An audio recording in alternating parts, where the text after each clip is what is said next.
Hey there, welcome back to my channel, the Free Black Women's Library YouTube channel.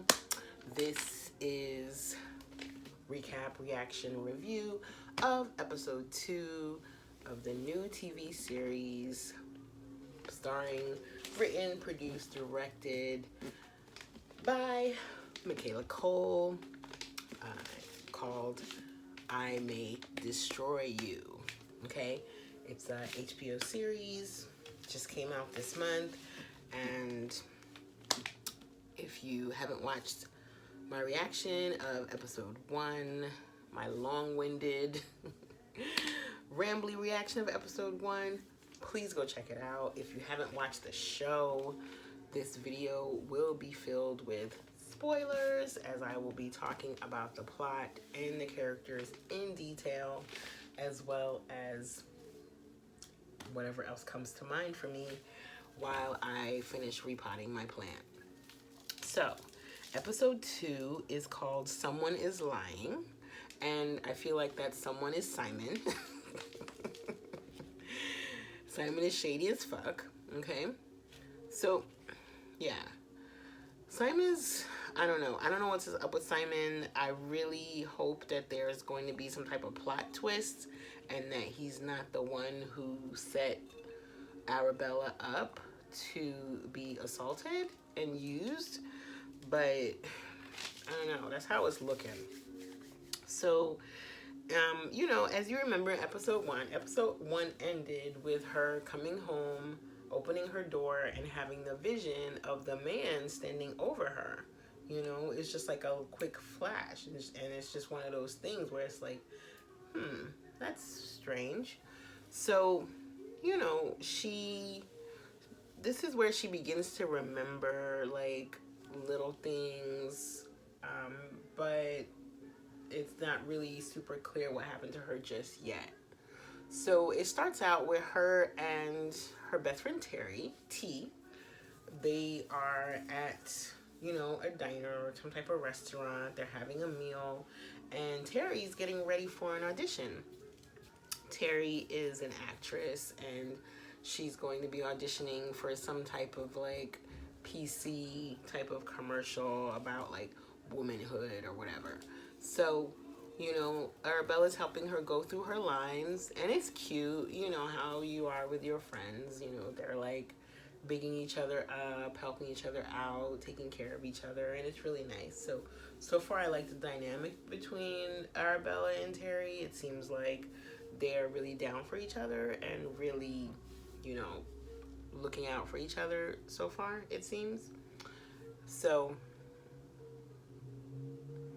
they leave the restaurant. You know, Michaela, Arabella's doesn't seem to be, she's still kind of out of it and still kind of like trying to piece things together. And they leave the restaurant. And at one point, Terry sees that her phone is smashed. And she's like, how'd you smash your phone?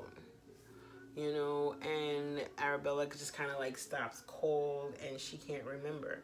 And that's one of the scariest feelings ever, is when you know that you've had an experience but you can't place it and don't remember it. That can almost feels like you're going kind of crazy. So, you know, she kind of stops in her tracks and she's like, I don't know how I smashed my phone. Must have happened last night.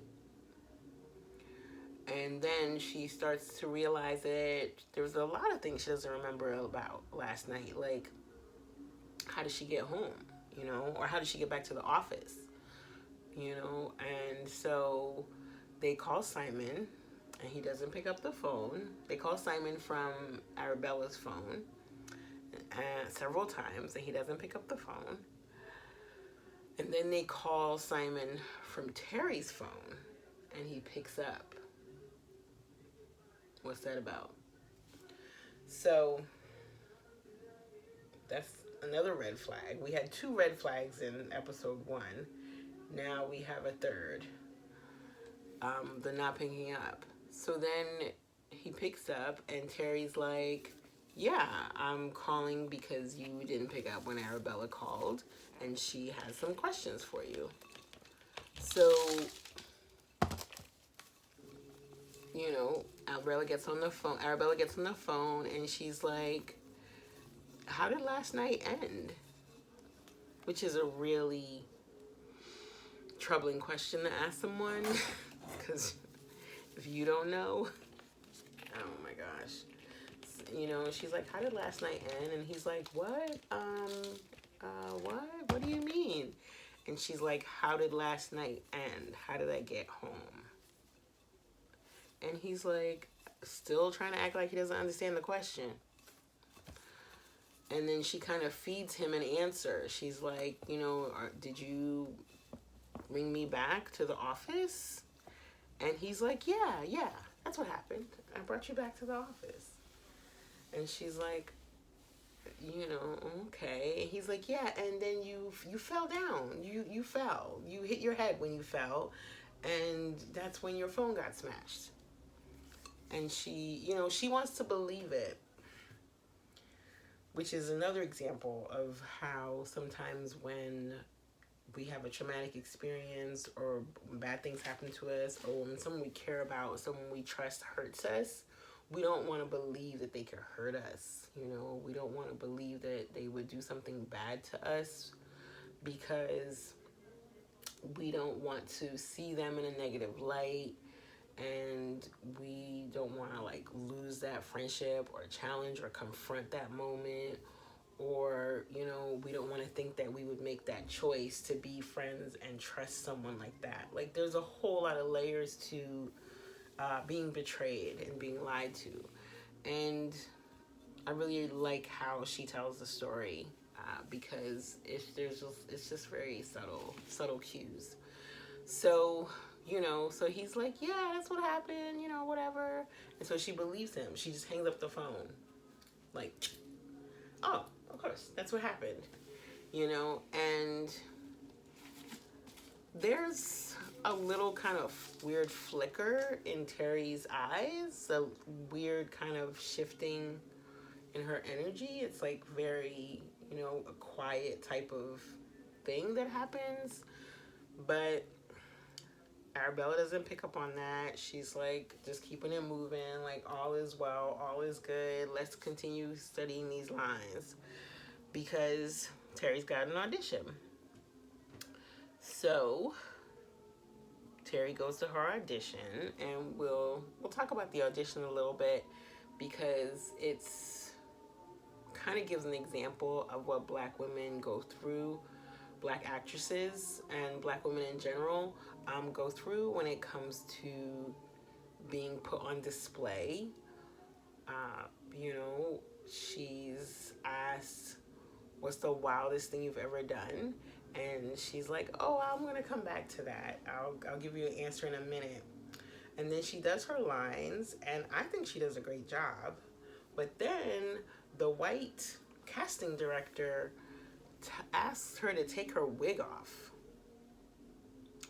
And Terry's like, I'm not doing that.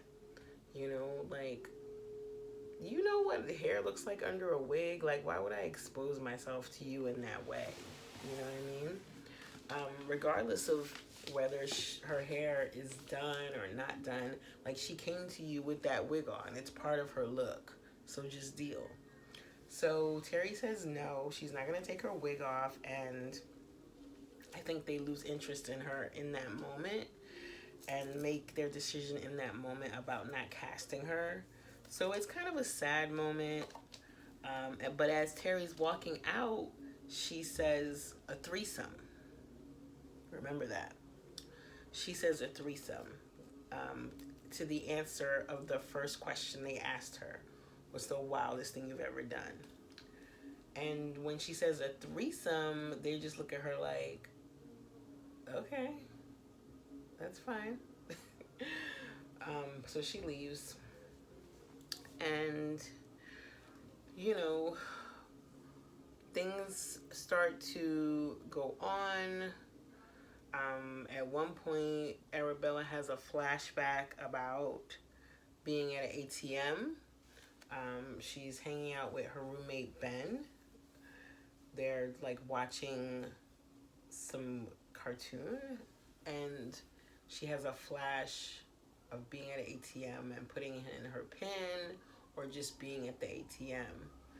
And Ben is smart because Ben just grabs the computer. He opens it up. I don't know how he has access to all of her account info, but he pulls up her account, and on there is a record of her being at an ATM the night before in a part of town that was kind of far from where she lives and taking out money. So it's kind of like, oh, and she doesn't remember being there. She barely remembers taking the money out. She just remembers the ATM. So then she calls Simon again, for some answers. And it's like, actually, no, she doesn't call Simon. She goes to his house. She goes to Simon's house, and he's there with Kat. They're eating some really delicious food that he made, sweet potato mash with plantains, which does sound delicious. And she asked Simon to give her, a little more information about last night, because she has come to discover that she was at an ATM in a whole nother part of town. So, like, how did I get there? Like, what was I doing there? Please explain to me, like, how did you take me home? Like, whatever, like that. Did I call an Uber? Did you call an Uber? And, he gets caught in a lie right in front of Kat, his girlfriend Kat, because he tries to pretend like he was like, oh, with the American, but then he wasn't with the American, and the American was at the hotel, and it's like, get your story straight, Simon. You're lying, And I really like how people, like none of the characters, like neither Kat nor Arabella, come out and say to Simon, why you lying? Why you lying? Like, tell the truth. Like, something weird is happening here. What's going on? Like, nobody actually comes out right and confronts him. I mean, there's a small part of me that wishes they did, but I also realized that because this is based on Michaela's story, and because I have been in those moments where a friend is outright lying to you, but you're not comfortable with calling them on their shit, so you're just like giving them a chance to tell the truth. So I've been in those moments, like when I was younger. Like, I'm much older now, so I would probably just be like, Simon, what really happened? Tell me the truth right now, But at a younger age, trying to confront a friend that I'm close to, that I really care about, on some bullshit that they did, it's hard. So, anywho, Simon pretends like he called the Uber to get her home. And so she's like, let me see your phone. So Simon gives her the phone, and she takes a picture of all of his Uber rides, which I loved. She takes a picture of all his Uber rides, and then she looks up the address of where he was last night, and she goes there. Now, I'm not really sure how she finds Alyssa's apartment. That's not very clear, but it is Alyssa's building. It is her apartment complex. So she goes up to the door. She knocks on the door. Alyssa opens the door. Alyssa sees her, and Alyssa's like, oh, hey, from last night. So, like, you're cool. You're good. Like, you had fun last night. Whatever. It's like, yeah, blah, blah, blah. Alyssa's like a little sketch as well. And Alyssa tells her that her drink was spiked. She was like, I got spiked last night. I woke up feeling really woozy, really fucked up, and I lost time, and I feel like I must have gotten spiked. And Arabella's like, I got spiked too. And Alyssa's like, oh wow, that's wild. And Arabella's like, Simon is the common denominator in our stories. And this is where Alyssa freaks out, gets all angry, gets all loud, starts cussing Arabella out, talking about Simon is a sweetheart. He would never. He's not a criminal. You think he did something to you? He's not that type of guy. I've been fucking him for 6 months, and him and that bitch Cat. I met her. You know what I'm saying? She wants to eat. She just like goes off and screams at Arabella for like 5 minutes. She's like walking down the hall, down the steps, into the street, and she's still yelling. So she's bugging the hell out. Methinks the lady doth protest too much. So Arabella gets in a car and she calls Terry and she's like, my drink got spiked last night. I'm gonna go to the police. Because I guess that's what I'm supposed to do when things like this happen. So she goes to the police, and Kwame, sweet Kwame, from episode 1, meets her there. And he sits there with her while she's being questioned by 2 women police officers.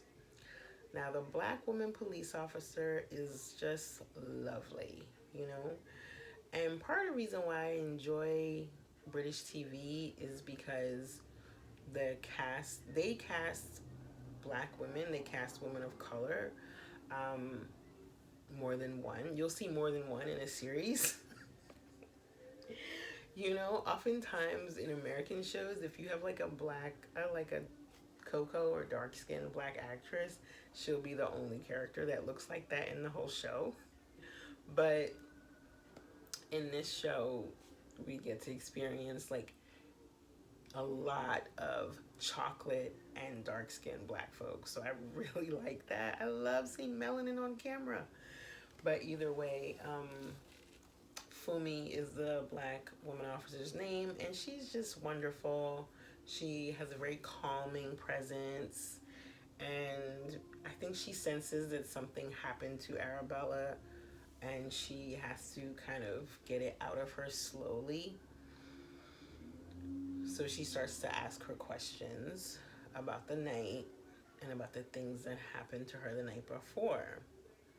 And Arabella talks about the white guy who's all sweaty standing over her, and there's like a banging,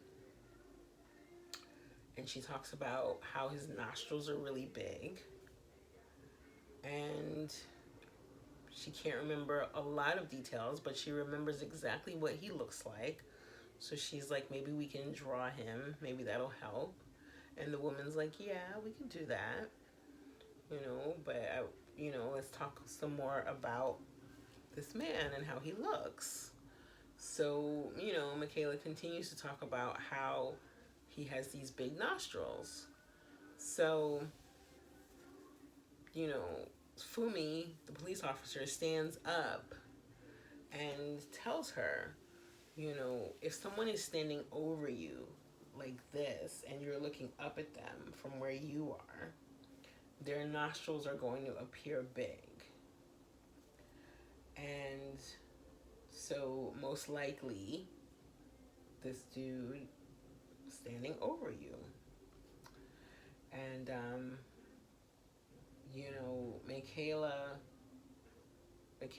Arabella, is like, yeah, he was standing over me. And then she just covers her face and starts to cry. And it's such a sad moment, and like I said in my first video, I really appreciate how like nothing is overly dramatic and over the top. Like there's no like screaming and why and ah. It's just kind of a very quiet pain and a very quiet hurt. And you know, sometimes that is truly how it feels. Like sometimes something can hurt so deep that there's no sound that can accompany or embody that feeling. It's just like it's just the sound of just being broken. And she cries and Kwame holds her, and that's when it becomes real. Her trauma becomes real. The experience of what happened to her becomes real. And she's examined, she's checked out, and she has on a hospital gown. And that's when we get to see the bruises on her legs and her hip. There's like scratches on her knees, and it's like, oh, holy shit. Like, there was something violent that happened to her body. Whew. Ooh, it was intense. It was intense. And, you know, there was very little dialogue, just a really, you know, a soundtrack and like a camera, you know, a camera collage of moments, a scene collage of moments, until she's back home. And she's back home with Kwame and Terry in her bedroom. And she's sitting in bed and Kwame's holding her and she's feeling kind of sad. You know, her Italian boyfriend, not boyfriend, calls her on the Skype on the computer. Terry slams it down. The same thing that she did in episode 1. Like, you don't have to talk to him if you don't want to.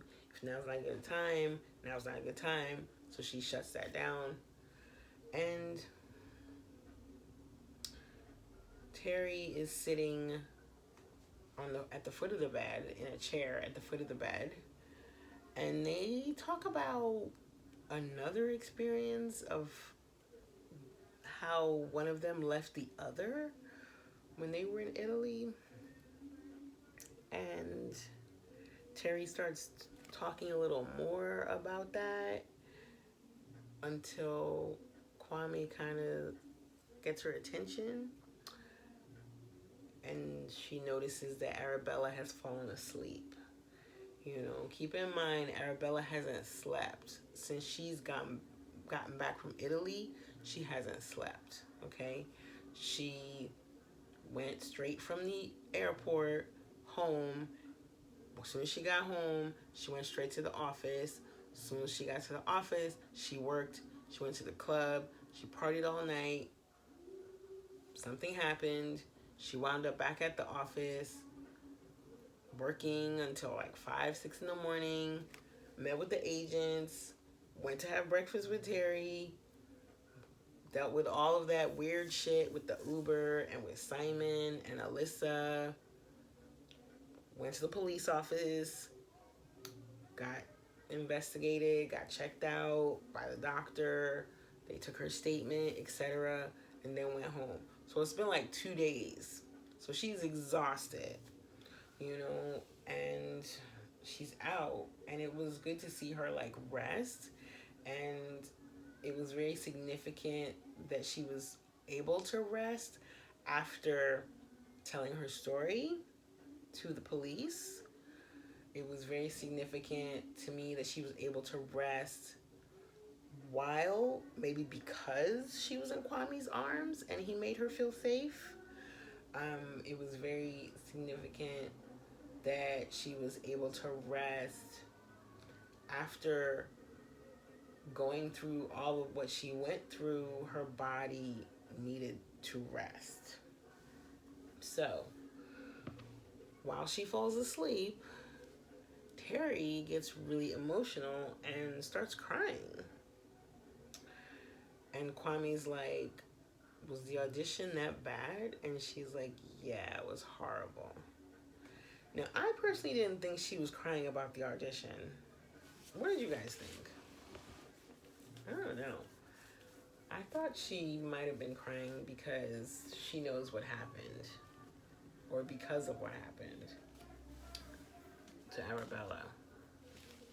I don't know. I'm trying to figure it out. But either way, yeah. I think that's the end of that episode. Yeah.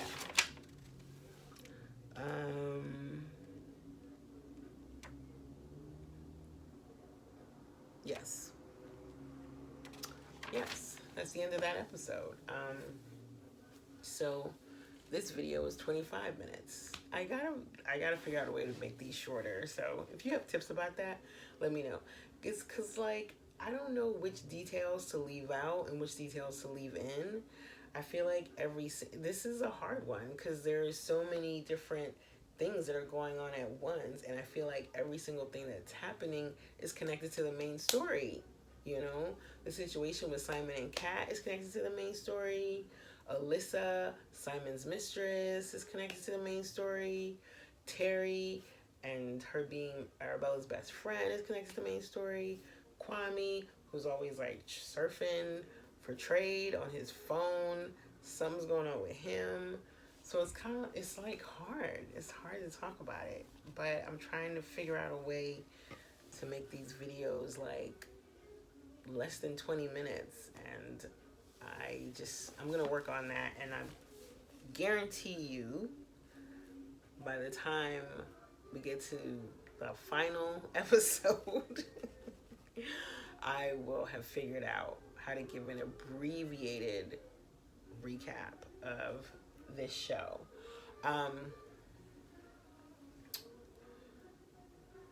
Yeah, that's it. So far so good. Loving it, enjoying it. Props to Michaela Coel for being brave and telling your story. Some people might have been shy about sharing this experience. Some people might have been embarrassed. There's nothing to be embarrassed about. There's nothing to be ashamed about. If you are drugged, date raped, violated by some evil, sick, abusive motherfucker out there, okay? He or they or she or whoever that person is, that's the person that needs to be embarrassed, okay?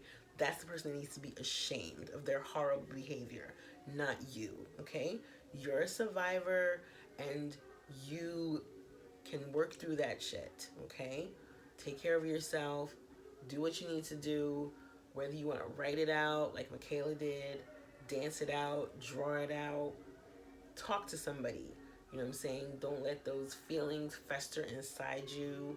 It's an experience that you had. And, you know what I'm saying? Let the world know. Let the world know. If you want. You know what I'm saying? Not everybody's interested in, like, sharing their whole story with the entire world.